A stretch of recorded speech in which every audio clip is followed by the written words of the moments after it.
Radar Prever FM. Você por dentro de tudo. Radar. Tá começando agora mais uma edição do Radar e é sempre um prazer ter a sua companhia. Tá aí no 100.9. Você pode assistir a gente ao vivo pelo site preverfm.com.br. A partir de agora, nessa terça-feira, dia 17 de março, tem 1 hora de conversa e música boa. Oi, Júnior. Tudo bem? Boa tarde. Fernanda, boa tarde. Tudo bem com você? Tudo certo. Último dia seu aqui no Radar, Ananda. Último dia. Amanhã eu volto pro chá. Olha, por um lado triste, né? A Ananda tá deixando a gente aqui no Radar. Volta o Joandre de férias, né? Olha que maravilha. É uma notícia ruim, uma notícia boa. É isso, mas quando precisar eu tô aí. Tá joia, Ananda. Uma ótima tarde a você que sintoniza o 100.9 da Prever FM. Começamos mais uma edição do Radar, sempre com um bom bate-papo pra você. E hoje, você já se imaginou bancária, Ananda? Não, mas não agora, que só nos áureos tempos, com aquelas longas filas. Olha, interessante. Já pensou? Nosso convidado é o João Pupo.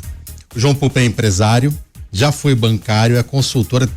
O João é tanta coisa que eu nem sei por onde começa. João Pupo, boa tarde, tudo bem? Muito obrigado por aceitar o nosso convite.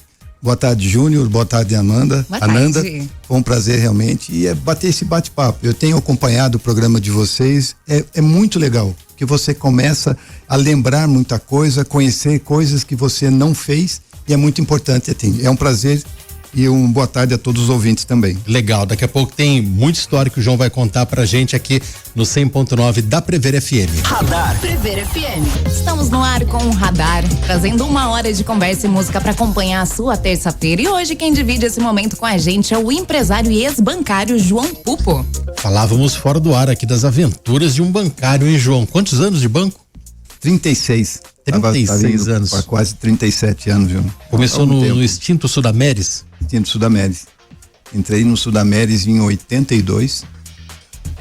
Um banco hoje que eu conheci, para conhecer toda a parte de crédito, foi lá.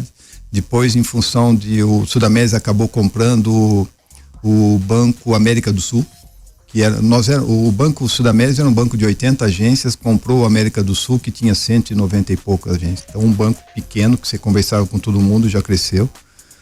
Aí, o ABN AMRO tinha comprado o Banco Real aqui no Brasil. Uhum. E depois de uma negociação na Europa, eles acabaram também comprando o Sudameris. Então, saí do Sudameris e fui trabalhar no ABN AMRO, que era ABN AMRO Real. E que depois de um tempo, o Banco Santander tinha comprado o Banespa aqui. E o engraçado disso, Júnior, que o Santander era um escritório que tinha aqui no Brasil, né? Comprou o Banespa, que era um gigante. Banco do Estado de São Paulo. E foi muito. Era uma referência, não só no estado de São Paulo, mas no Brasil, e tinha várias operações fora do país. Mas por problemas políticos acabou tendo essa mudança e eles acabaram adquirindo. Então, se você conversar, pelo menos com as pessoas que eu conheço que trabalharam no Banespa, o antigo Banespa, o que mais sofreram foi esse falta de conhecimento, do entendimento de um escritório tomar conta de um banco gigante, né? E depois, com isso, o Santander se solidificou aqui no Brasil e acabou comprando também o ABN AMRO. Daí eu fui também pro Santander. Então, comecei no Sudameris, que depois foi para a ABN, e me aposentei fazem 5 anos no Santander. Eu tava comentando fora do ar esses dias, eu fui numa agência bancária e eu não pisava num banco, né, fisicamente, acho que tinha uns 6 anos. Eu não sabia nem onde entrava no banco, ali na Rua Amanda. Entrei, falei com o senhor que fazia segurança lá e falei assim, eu preciso fazer isso. Ah, não, é só pegar uma senha aqui e ali. Aí eu olhei, eu falei, ali aonde? Ali, ó, falou o nome da moça. E só tinha uma pessoa trabalhando lá. Mas a ideia que eu tinha de banco, né? Eu comentei fora do ar aqui quando eu era criança, ia com a minha mãe e com meu pai no banco, era aquelas filas intermináveis, caixas lotados e todo mundo trabalhando. E eu olhava aquilo, falei, gente, isso aqui parece tudo menos um banco, né? Hoje em dia, o banco físico, ele tem, claro, ainda a sua importância para alguns determinados trabalhos, mas muito aquém daquilo que você viveu, né, João? Há muito. Você tem uma ideia, mesmo no Sudameris, que era um banco um pouco mais elitizado, tinha fila de uma outra forma. Você vê, eu peguei a máquina Burroughs. O que é isso aí? Burroughs é aquela que fazia autenticação nos depósitos. Você imagine só como que era. E a gente tinha até uns boletos que era de cobre, uns patacões que eram de cobre, que era dado para sua sequência de ser atendido. Então, se demorava um pouco, eles começavam a ficar batendo no balcão. Você ia no Banespa, a fila geralmente era bem fora do banco já. Era uma loucura. Então você conhece. Na descida ali, né? Na descida, você conhece o Serrão, o Sten, que trabalharam lá, Paulo Xixa, enfim, a Marinês. Você vê, eles sofriam muito, porque aquela loucura de atendimento, as pessoas não queriam. E era um problema que tinha, que naquela época todos os funcionários públicos eram obrigados a manter conta no Banespa. Por isso que a lei de polícia militar, cartório, Unesp, funcionário da cidade, tudo recebia no Banespa. Então você imagina a loucura que era para você ficar. Realmente, e pior, que hoje você não vê mais isso, mas antigamente tinham pessoas que iam no banco para poder conversar. Ficavam na fila, bater papo. Quantas pessoas você abordava que realmente não tinham mais filho, que estavam sozinhos, e lá no banco, na fila do banco, aquela loucura que demorava para ser atendido, eles ficavam sabendo da vida das pessoas, ficavam conversando sobre a vida dele. São características que realmente hoje a gente não tem. Então, quando você começa a olhar banco, você pega desde essa época até a hora que entraram os escritórios, que deixaram de ter aquela quantidade de funcionário.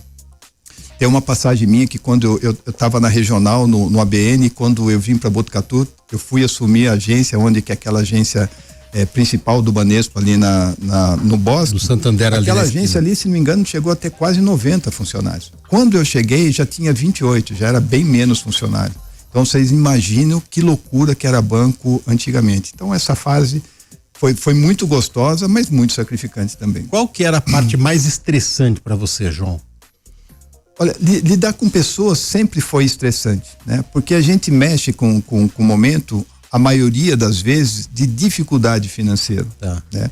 Então as pessoas têm pouca paciência, sempre acham que estão se perdendo naquela negociação, mas lidar com pessoas eu acho que é a coisa mais difícil.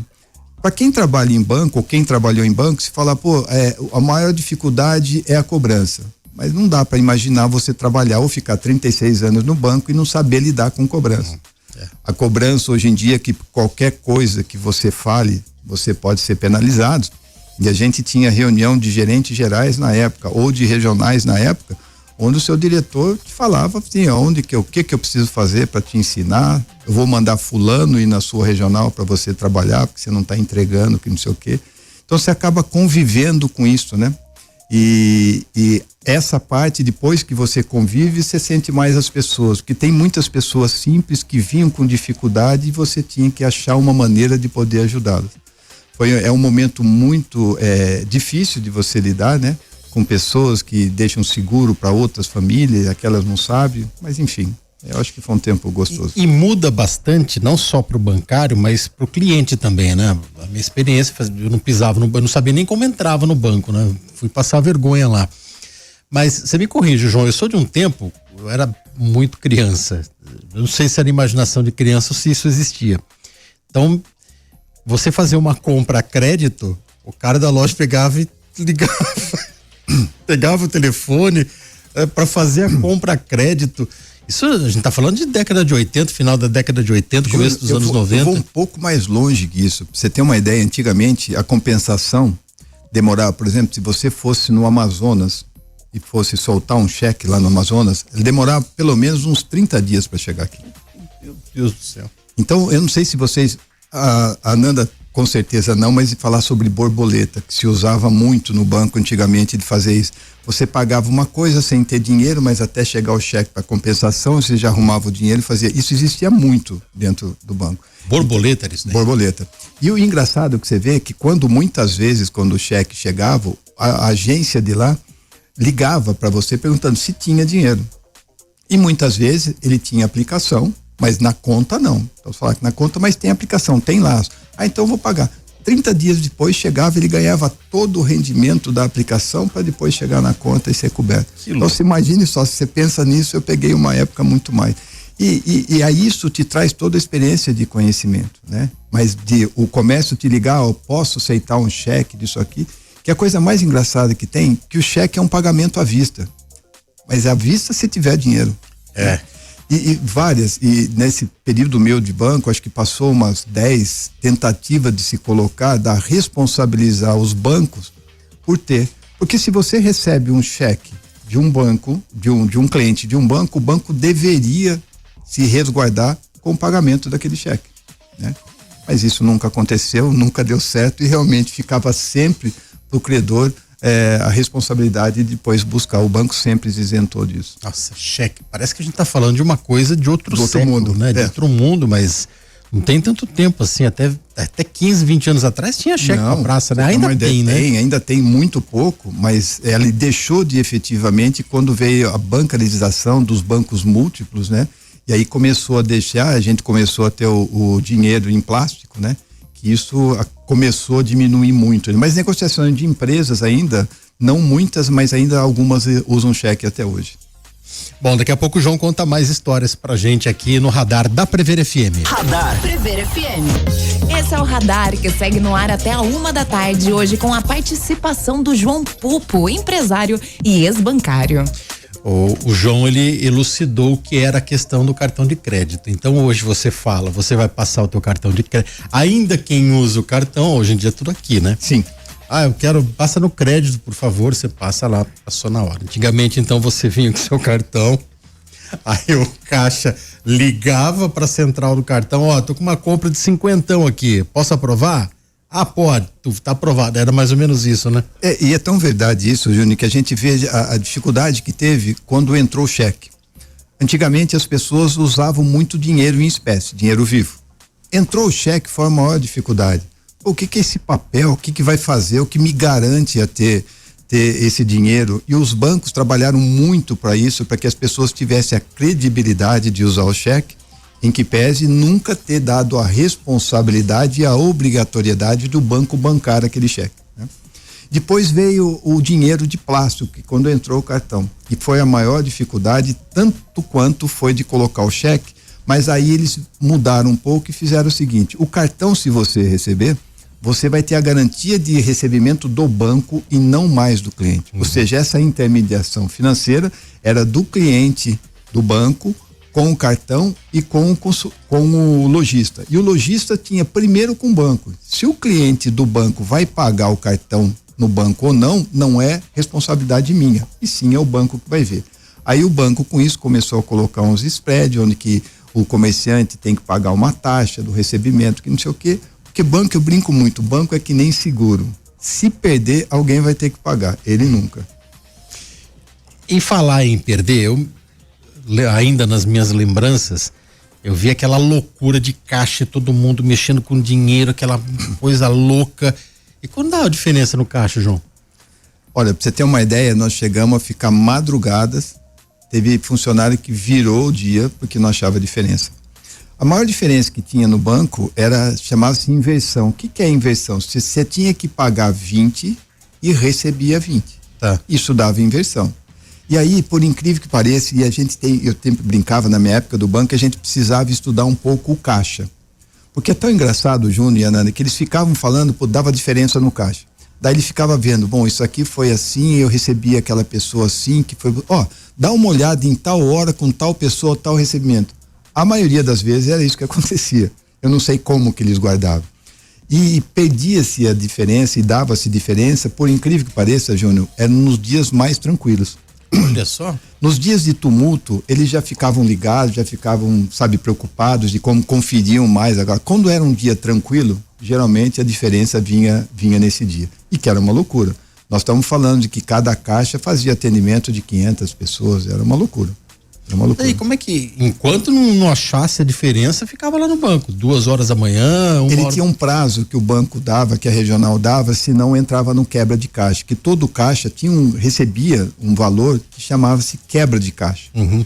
Só que aí um dia você não acha diferença, o quebra de caixa vai e paga, outro dia tanto. Então você não ganhava suficientemente para isso, né? Então para você ser caixa era uma dificuldade, então você tinha que fazer um treinamento, tinha que ter uma pessoa extremamente preocupada e ser detalhista no recebimento para que ele não tivesse esse problema e que se perdia mais uma vez. Quem pagava era o funcionário. Isso que eu ia perguntar, era o funcionário ou era o gerente? Não, era o funcionário. Era o funcionário. Você deve ter visto muito colega seu pagar. Muito. Por incrível que pareça, acho que por não sei qual motivo, eu comecei na área operacional. Eu estava comentando com a Nanda aqui que quando eu entrei no banco em 82, eu era datilógrafo de ficha. Você imagine só, hoje não tem máquina de datilografia e muito menos ficha, né? E trabalhei em todos, eu fui carteirista, eu fui serviços especiais, que fazia toda a parte de contabilidade do banco, eu fui volante, mas eu nunca fui caixa. O que era volante? Volante era o responsável, que era com a bateria de caixa e com os funcionários. Tá. E depois disso eu fui convidado para ir para a área comercial, e aí a minha primeira função na área comercial, eu fui ser assistente de gerente. E aí na assistente de gerente, foi assistente de gerente júnior, pleno e sênior. Daí eu fui promovido para ser gerente de pessoa física, que era o especial, né? Gerente júnior, pleno e sênior. Depois eu fui para alta renda, júnior, pleno e sênior. Daí eu fui ser gerente de pessoa jurídica, júnior, pleno e sênior, e daí assumi.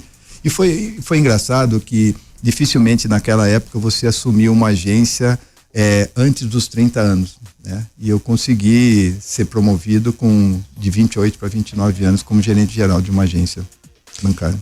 Ô João, daí você se aposentou ou você decidiu sair do banco? Júnior, é engraçado que o banco, você chega no momento do banco onde que ele vai te pegar o ponto que muitas vezes é mais nevrálgico para você, que é a parte financeira. Eu estava já, antes de me aposentar, 2 anos eu já estava querendo. E o que me chamou a atenção foi isso, que eu estava em casa e o meu diretor na época me ligou, acho que eram 2h da manhã, me questionando que ele estava chegando num hotel, numa praça onde que era da regional, e que não tinha a maquininha da GetNet na época. Eu não sabia, não tinha visto a agenda dele. Aí eu comecei a pensar e até falei em casa, eu falei, putz, acho que não dá mais, né? 2h da manhã, não sei o que é, se era... E ele queria saber o motivo, eu não sei se é por inadimplência, não sei se porque não foi oferecido, qual é o motivo, aí você começa a pensar em sair mais. Eu já estava com 34 anos de banco, já estava na hora, já estava aposentado inclusive. Mas aí chega no final do ano, ele te oferece, não, porque nós vamos colocar numa regional onde o seu bônus vai ser tanto, que você vai ganhar, você acaba entrando nessa conversa e acabou indo. E aí quando realmente as minhas filhas já estavam todas formadas, já estava tudo, eu falei assim, não, agora deu. Mas mesmo assim, demorou 2 anos para conseguir me aposentar. Agora, o cara que te ligou às 2h da manhã, ele não tinha família também, né? Não tinha mais nada. Tem uma ideia, você encheu o saco, né?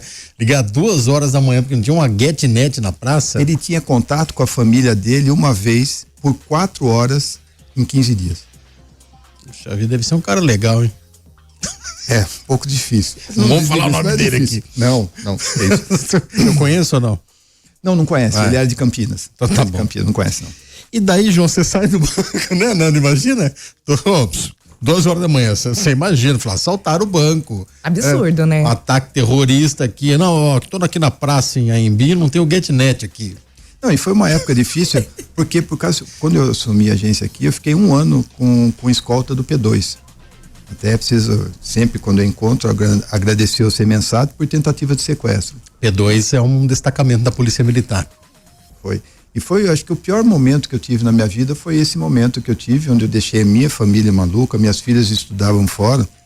E pra você ter uma ideia, na época eu tinha um troller e eu parava no sinal. Se parasse um motoqueiro, eu tirava a viseira. Eu derrubei 3 motoqueiros com o troller porque eu não sabia o que era. Eles iam me buscar de manhã, eu ia no banco, ficava o dia inteiro dentro do banco. Na hora de ir embora, eles iam me pegar, me levavam em casa, eu não saía, não fazia mais nada. Então esse foi um pior período meu no banco no que teve. Mas você nunca sofreu nenhum atentado, nada? Não, eu fui seguido aqui. E aí, junto com a polícia, conversando o que estava acontecendo, ele falou, faz isso, eu fui fazendo, que não sei o quê, graças a Deus. E por que me deixou mais nervoso? Porque uma gerente nossa de Cerquilho tinha sido sequestrada, ela foi sequestrada numa sexta-noite e só foi liberar na segunda, quando ela foi na agência para abrir o cofre. Imagine o que ela passou todo esse final de semana. Semana inteira, não? Semana inteira. Imagina você com 2 filhas, com 2 coisas. É um momento muito complicado, né?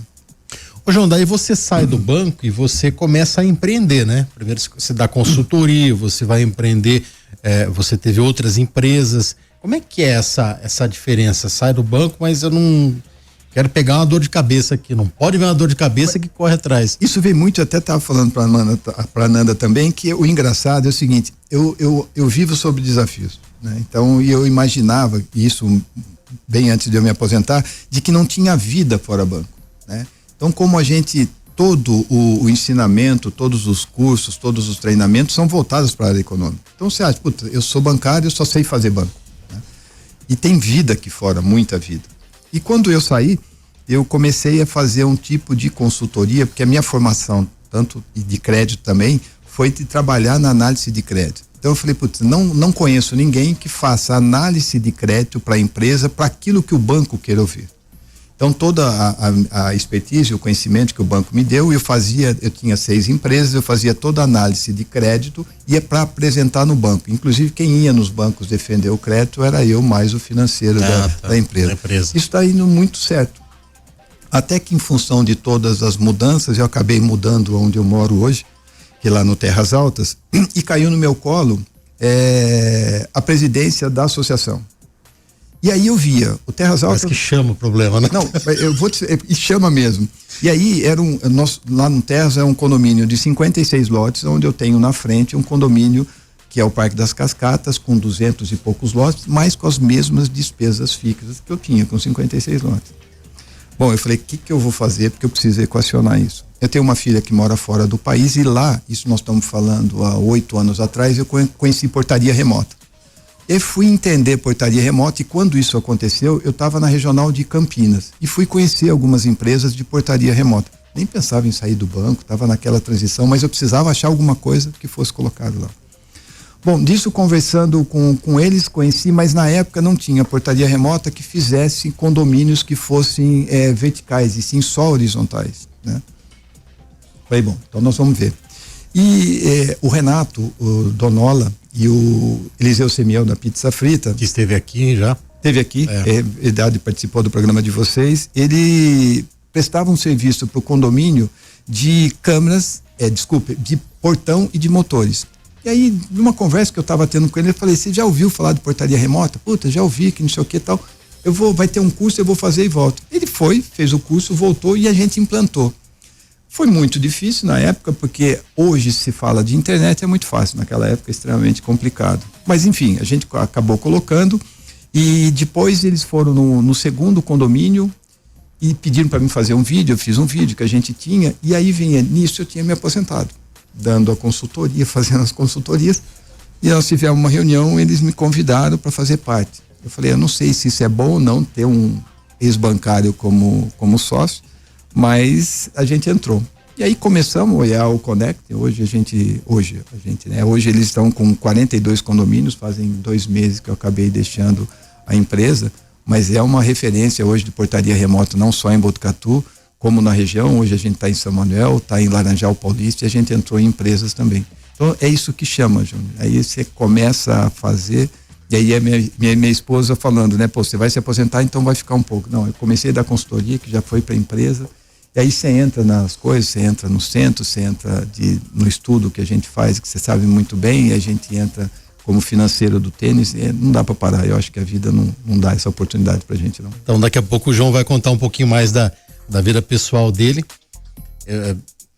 Pra que ficar com uma vida tranquila, né? Você pode pegar uma bucha ali. Precisa se arrebentar, né? Tá certo. Rápido break, a gente volta daqui a pouco. Estamos de volta com o Radar e o nosso bate-papo de hoje continua com o empresário e ex-bancário João Pupo. O João, você citou um trabalho em Rubião Júnior e você tem ali nós temos um espaço muito legal em Rubião que faz um trabalho assistencial maravilhoso, né? Que é o famoso Tuco, né? Tuco.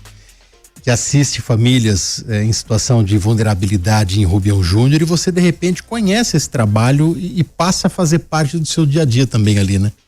Mas é engraçado, Júnior, que todas as coisas, como você falou, muitas das coisas você não procura, mas vem até você. Chega até você, Chega né? até você. O contato, eu tenho 3 anos onde que a gente está lá no Tuco, que é mais especificamente terreiro de Umbanda Caboclo Birajara, né?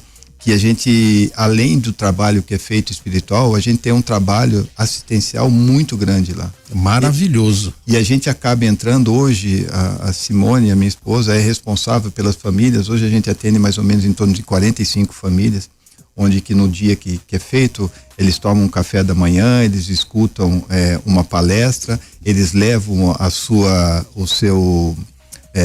cesta básica, eles levam um almoço para toda a família e além disso leva também a sua feira.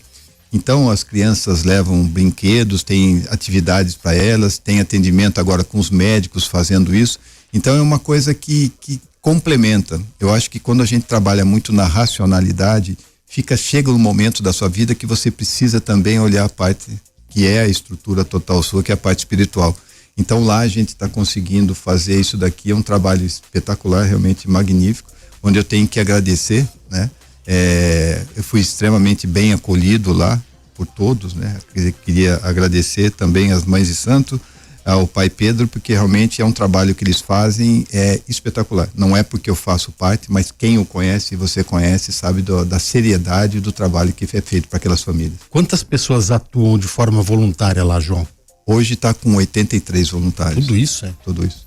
Hoje a gente atende, os trabalhos são de segunda e quartas-feiras, mais ou menos por semana, nós estamos falando aí em torno de 260, 270 pessoas. O que você viu lá, não do aspecto de tristeza, do aspecto negativo, de sofrimento, mas me conta uma passagem sua que é marcante de você ver um brilho de esperança numa criança, numa família, numa mãe. Eu acho que quando você conversa, e lá a gente atende, teve uma menina de 14 anos grávida, que foi violentada, isso. E aí isso te mostra efetivamente de que o mundo não é aquele que você vive. O mundo é muito maior. Então a gente, quem não vive, não convive, muitas vezes não consegue mensurar as dificuldades que as pessoas. E está aqui em Botucatu, né? A gente sabe, principalmente vocês sabem que Botucatu nós somos privilegiados, né? Sempre demora a chegar os problemas para a cidade. Aqui o nível de desemprego é muito menor do que qualquer outra cidade. Eu trabalhei em várias cidades, eu sei isso. A gente tem uma grande qualidade aqui, onde que as polícias se conversam, se trabalham juntos. Em várias cidades isso não acontecia, mas está no nosso lado, né? De pessoas, crianças, realmente por serem violentadas e ficarem grávidas. Então você começa a ver um lado da vida que realmente você começa a cada vez mais dar valor. Eu digo lá que quem é mais ajudado não são as famílias, e sim somos nós, trabalhadores, que conseguimos agradecer por aquilo que a gente tem. Então você reclama menos, sabe, você acha que a vida é mais leve do que efetivamente você acha que ela não é. Isso te ajudou a moldar ainda mais, a lapidar ainda mais a sua pedra? Não tenha dúvida disso. Eu acho que a gente começa a entender realmente de que você está aqui não é simplesmente para ganhar dinheiro. Você está aqui e a gente escuta muito lá o seguinte: é difícil você ajudar o próximo, é difícil você fazer o bem, é difícil você fazer alguma coisa pelo seu. Não. E por que você não faz? Sabe, às vezes, e tem várias passagens que a gente tem lá, que como é fácil a vida da gente. Tem uma passagem que eles dizem lá que quando você vem, você tem todo o seu caminho trilhado, né? Mas aí é uma coisa que eu tô querendo entender um pouco mais, estudar um pouco mais sobre o livre-arbítrio.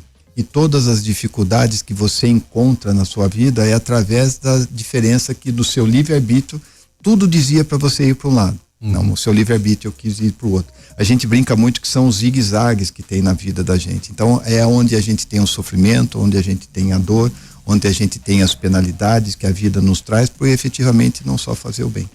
Por isso que eu falo, não tem tempo para isso, né? Fala assim, poxa, a espiritualidade veio comigo ainda quando criança, e depois de 16 anos eu até fiz um trabalho sobre isso daqui, mas o quanto é importante, que não importa a idade que você tem. O que importa é você ter a consciência que você precisa melhorar como ser humano. Isso que é o mais importante. O João, ali o centro faz diversos eventos, né? Porque é difícil você manter uma estrutura daquela ajudando tanta gente que precisa, tanta família em situação de vulnerabilidade.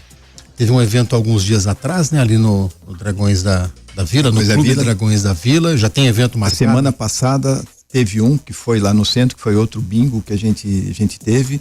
Tá quase certo, em maio a gente tem um convênio com Confiança, Ação Fraternal do Confiança, que vai ser no dia 24, porque lá a gente não recebe nenhuma ajuda assistencial governamental.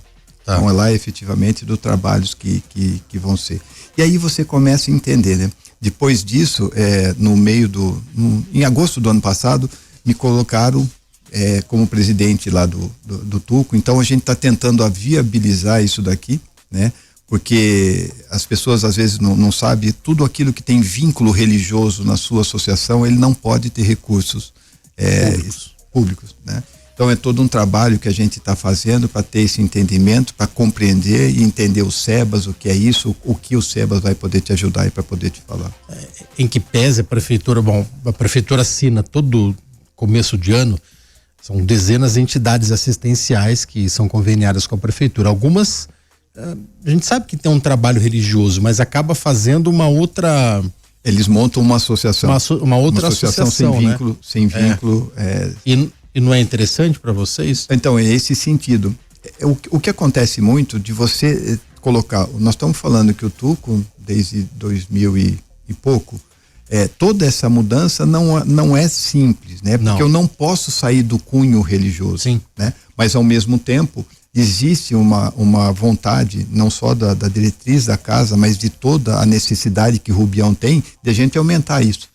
E infelizmente a gente só consegue aumentar isso com a parte financeira estruturada.